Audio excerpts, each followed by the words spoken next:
"They're gone," someone said, but she didn't believe it. Abigail Peterson dropped to her knees beside the billionaire's twins, felt the warm air from the vent above, and whispered, "Not today." What happened next would make 7 professionals question everything they knew. Oxygen tubes, chest compressions, voices shouting over each other. "Clear!" "Push one more." "She's not responding." Charlotte's arm twitched once, then fell still. Claire's chest barely moved. 2 lives hanging on seconds. At the edge of the chaos stood Abigail Peterson, still in her blue cleaning uniform, yellow gloves half off, a folded towel clutched to her chest. Just minutes earlier, she'd been wiping down the counter, humming along to Sam Cooke's "A Change Is Gonna Come." Now, her song was gone, just silence and the pounding of her heart. Something tugged at her senses, the air thick and oddly sweet. Her nose flared. She'd smelled it before, years ago in a rundown Savannah apartment, when a neighbor's heater leaked carbon monoxide.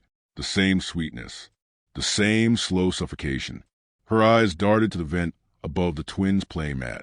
Warm air still blowing. Abigail's stomach turned cold. This wasn't illness. It was poison in the air. "Turn off the heat," she shouted. Every head turned. "What?" one medic barked. "The air. It's killing them. Shut off the furnace, now." For a moment, disbelief. Then a firefighter lunged for the thermostat. Beeping erupted from their gas monitor. Alarm tones flashing red. Carbon monoxide. Seconds later, Charlotte coughed. Claire whimpered. Life rushed back into silence. Abigail fell to her knees, hands trembling, tears burning her eyes. The paramedic stared, stunned. The billionaire who'd hired her could only whisper, How did you know?" Before I tell you what Abigail said next, let me ask you something. Have you ever been in a room full of experts and realized you were the only one who saw the truth? When stories like this find you, it's never by accident. Subscribe and tell me where in the world you're watching from. 2 months earlier, Abigail Peterson stood outside the gated mansion of Richard David, clutching a duffel bag and the folded job offer that promised stability she hadn't known in years. She had no idea she was walking into a house full of secrets, and that one day, her instincts would decide who lived and who didn't. 2 days had passed since the chaos. The twins were safe now. Pink cheeks, slow giggles, tiny hands clutching their father's shirt as if afraid to let go. The doctors called it a miracle. Richard called it divine intervention. Abigail didn't call it anything at all. She was still trying to breathe normally again. Richard insisted she stay. "You saved my girls," he said, voice low but firm. "You don't go back to scrubbing hotel floors after that." So she stayed, cleaning the corners of a house that never slept. The mansion sat on the edge of Lake Murray, glass walls catching the sun like mirrors. Everything gleamed. Chrome stair rails, spotless counters, white leather furniture that seemed allergic to fingerprints. Yet beneath the perfection was something heavy, too quiet, too precise. Even the air felt like it was listening. Security cameras dotted the ceilings, tiny black eyes following her every move. Abigail caught her reflection in one and whispered under her breath, "Guess I better smile for the show." That afternoon, she met the others properly. Evelyn, Richard's assistant, all posture and perfume, her smile polite, eyes like polished steel. Luke, the property manager, offered a brief handshake, his palms rough, his tone clipped. "Welcome aboard," he said, though his expression didn't match the words. Later, when detectives stopped by to review the accidental gas leak, Abigail lingered near the hallway. Through the half-open door, she heard one murmur to the other, "A loose valve that clean doesn't happen by mistake." The word sank into her chest like ice water. That night, she couldn't sleep. The house creaked under its own weight, whispering sounds too deliberate to be random. She walked past the twins' nursery, the soft glow of the baby monitor washing the walls in blue. That's when she saw it, just above the curtain rod, a tiny red light pulsing slow, steady, alive. Abigail's throat tightened. Someone was watching. She turned off the hallway light and backed away. Her reflection faint in the window. One woman, small and tired, standing in a house too rich and too secret for comfort. The morning light cut through the kitchen blinds, sharp and silver, spilling across the polished counters. Abigail wiped down the sink for the third time, not because it was dirty, but because the silence pressed too close. Ever since the leak, the house had changed. People walked softer, doors closed faster, and though everyone smiled for the cameras now stationed at the gate, there was tension under every polite word. Abigail noticed it first in the maintenance room, a cluttered space tucked behind the pantry, where she went looking for paper towels. On the counter sat a thick binder labeled Property Systems Log. Curiosity tugged at her. She opened it. The last entry was dated 3 weeks before the twins nearly died. Routine heating inspection, valve check completed.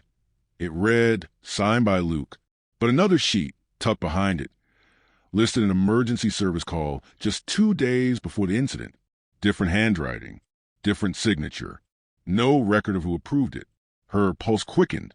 She flipped another page, but before she could make sense of it, a voice filled the doorway. "Lost, Miss Peterson?" Abigail turned. Luke stood there, arms crossed, his expression unreadable. The dim hallway light caught the faint sheen of sweat on his temple. "I was just looking for cleaning supplies," she said quietly, closing the binder. He smiled, but it didn't reach his eyes. "You won't find them in there."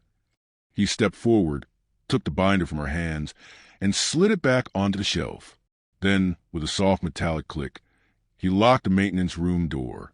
"Safety reasons," he said. "Can't have anyone messing with the systems again." She nodded, forcing a smile. But as he walked away, she couldn't shake the image of that extra log entry, the one that shouldn't exist. Later that afternoon, she found Richard in his office. Phone pressed to his ear. His voice was low, urgent. "No, I'm not giving interviews. No, I don't care about the headline. Miracle Made isn't what this family needs right now." He hung up, rubbed his eyes, and noticed her. "Everything okay?" "I just wanted to ask about the repairs," she began. He waved her off gently. "Handled." Then back to his phone. By sunset, the twins' nanny packed her things and left without a word. Evelyn announced she'd be taking over nursery duties. Until further notice, that night, Abigail sat on her bed, the glow of her phone lighting her face. Her fingers hesitated, then typed, "Something's not right here." The following morning, rain rolled over the lake like smoke, soft and heavy. The house felt quieter than usual. Too quiet. Abigail moved carefully through the hall, dusting shelves that didn't need dusting, trying to make sense of the feeling that something inside those walls was shifting. She paused by Richard's study.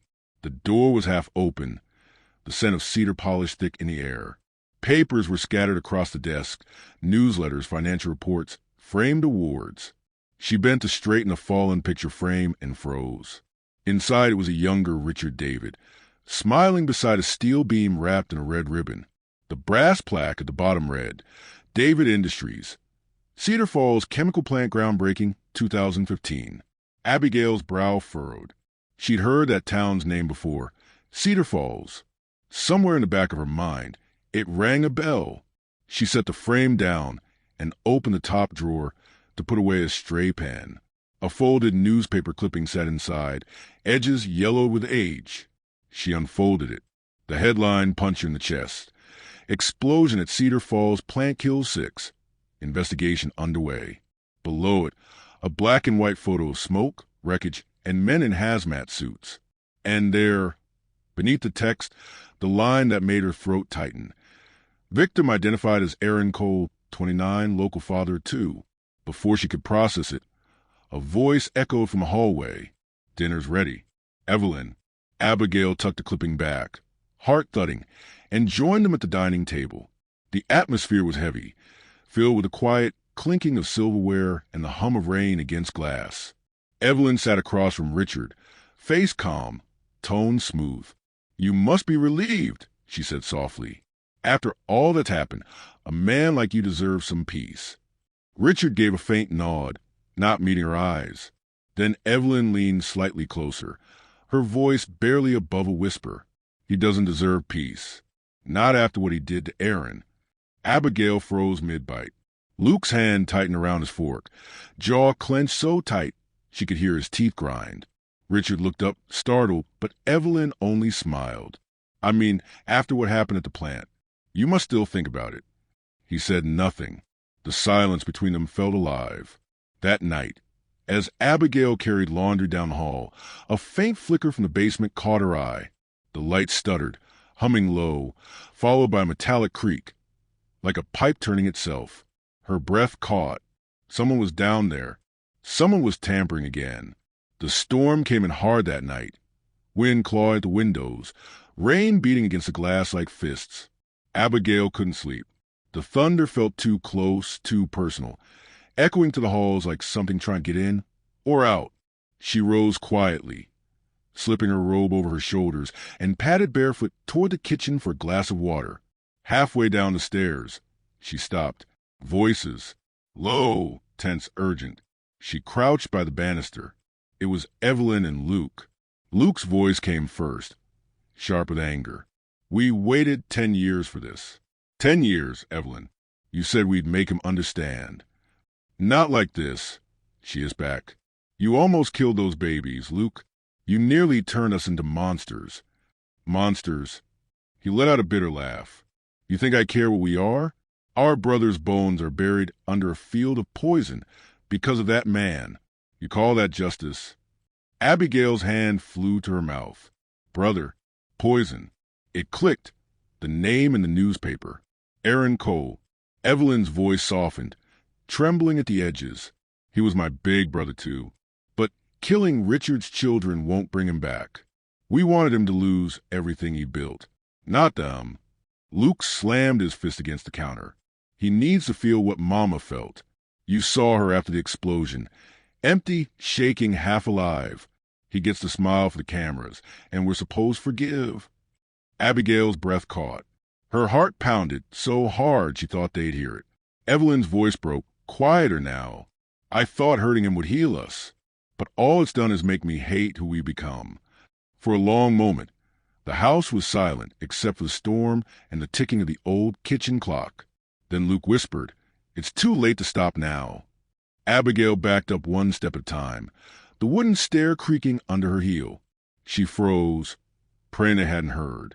She slipped back to her room, trembling, tears pricking her eyes. This wasn't madness.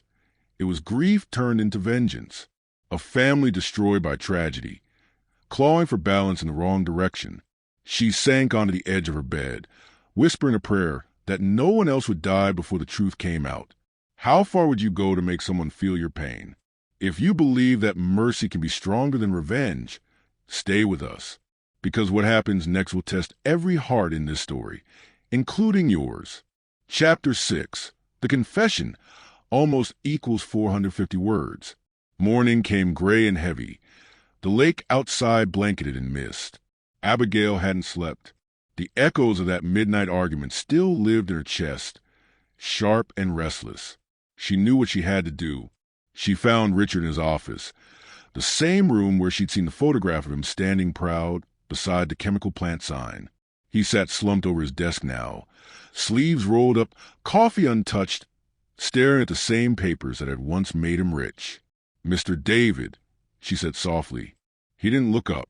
You don't have to keep calling me that. I need to ask you something. Her voice trembled, but she forced the words out.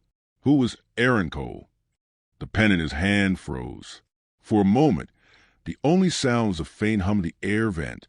Then, slowly, he leaned back in his chair and rubbed his face. I was hoping that name would stay buried, he said, his voice rough. He stood and walked to the window, watching the fog curl along the water. He worked for me. Maintenance supervisor. Smart guy. Family man. He warned us about a pressure buildup in one of the chemical tanks. Said it wasn't safe. My engineers said he was exaggerating. I believed them.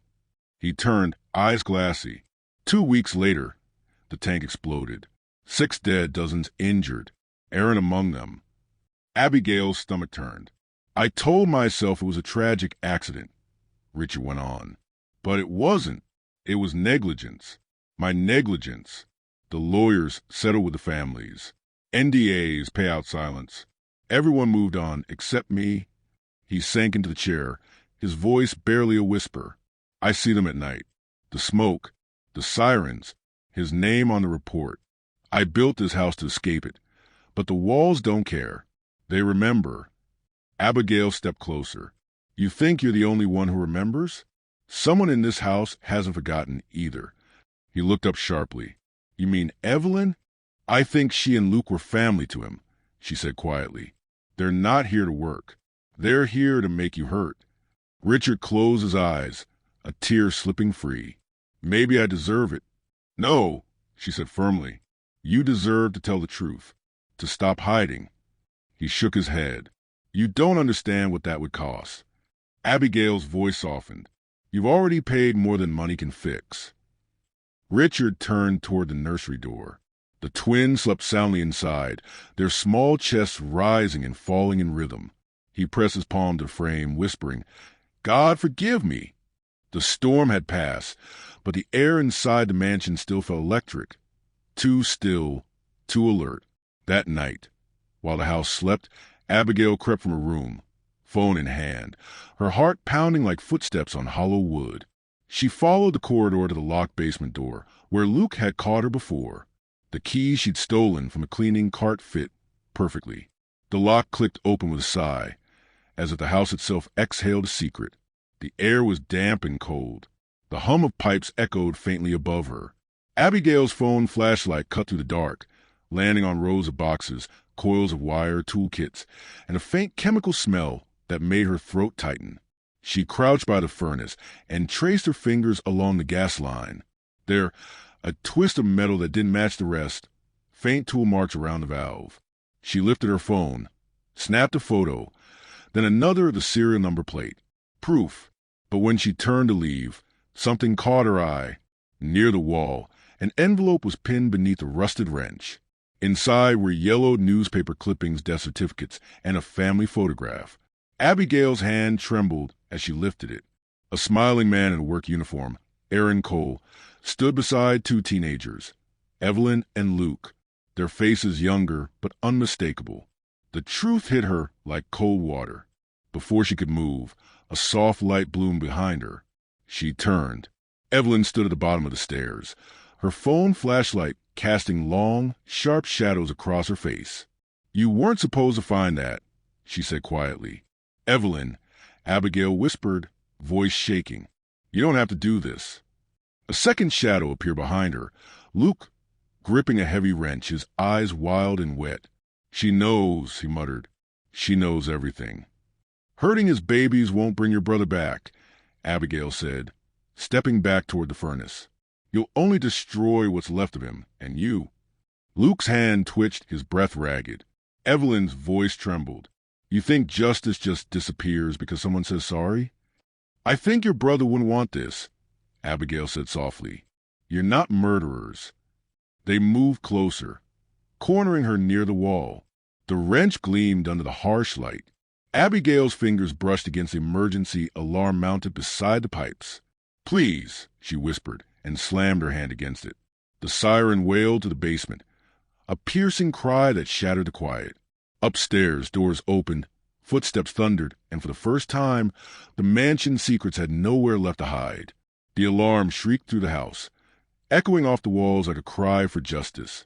Within seconds, footsteps pounded overhead. Then the basement door burst open.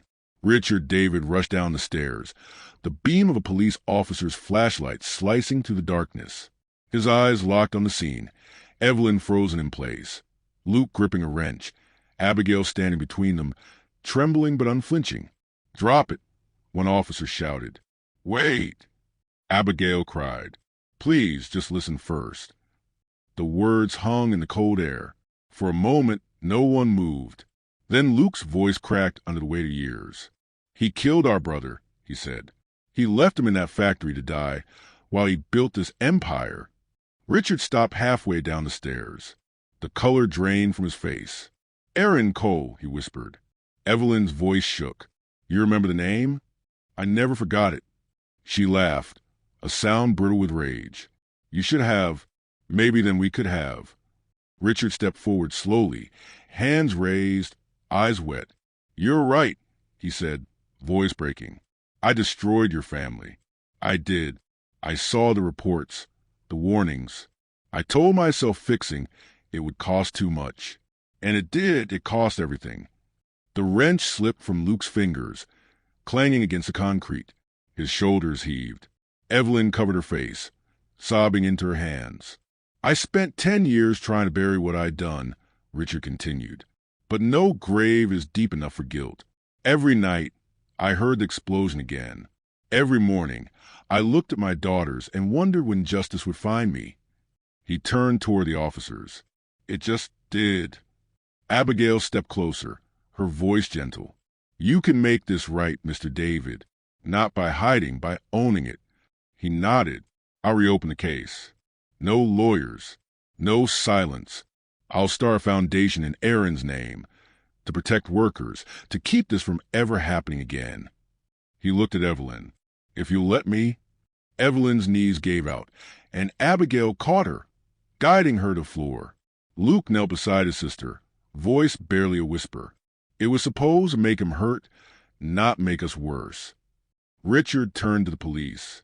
"No arrests, no charges, just truth." The officers exchanged glances but lowered their weapons. Outside, the first light of dawn slipped through the narrow basement window, soft and forgiving. It fell across the faces of all four of them, broken, human, redeemed. For the first time, the house wasn't holding its breath anymore. It was letting go. 6 months later, the house by Lake Murray no longer felt haunted. The silence that once pressed against its walls had been replaced by laughter, music, and the soft rhythm of small feet pattering across hardwood floors. The David mansion had found something rare: peace. Outside, the autumn sun shimmered over the water, and in town, a new banner fluttered across the Civic Center. The Aaron Cole Foundation for Industrial Safety, honoring lives lost, saving lives ahead. Richard had done what few men of his power ever dared. He faced the cameras, the headlines, the lawsuits. He told the truth. His confession aired nationwide, his trembling voice admitting negligence, naming the victims, apologizing without defense. The world called it corporate courage. But Abigail knew it wasn't courage. It was repentance. Now, Evelyn and Luke ran the foundation as co-directors, their names on a letterhead beside Richard's. They'd turned their grief into purpose. Every month, they traveled to factories and plants across the South, teaching safety protocols and sharing their story. They'd forgiven, but not forgotten. Abigail stayed, not as a maid, but as part of the family. Her room overlooked the lake now, freshly painted and warm. The cleaning cart was gone, replaced by soft toys, photo frames, and the hum of life returning. One afternoon, as she folded laundry in the nursery, Charlotte and Claire sat nearby, giggling, their little fingers tangling in ribbons of sunlight. Abigail hummed softly, an old gospel tune her mother used to sing when life felt too heavy. Richard leaned against the doorway, watching. The exhaustion in his face had softened into something gentler. "You didn't just save their lives," he said quietly. "You saved mine." Abigail looked up, a small smile pulling at her lips. "No, sir. You saved yourself when you told the truth." He nodded, eyes glassy. "Maybe, but you were the reason I finally could." A comfortable silence lingered between them, broken only by the twins' laughter and the rustle of clean linen. As evening settled, Abigail stepped outside onto the porch. The lake mirrored the dying light, gold melting into blue. The same place that had once felt cold and secretive now breathed peace. The breeze carried faint echoes of the past, the alarm, the cries, the chaos, but they faded into the hush of crickets and the gentle cooing of the twins upstairs. If you believe one act of courage can rewrite a life, don't just walk away from the story. Carry it with you. Subscribe to the stories that remind you people like Abigail still exist, because the world needs to remember them. She smiled softly, whispering into the quiet, "You're where you're needed, not where you're comfortable." Peace at last.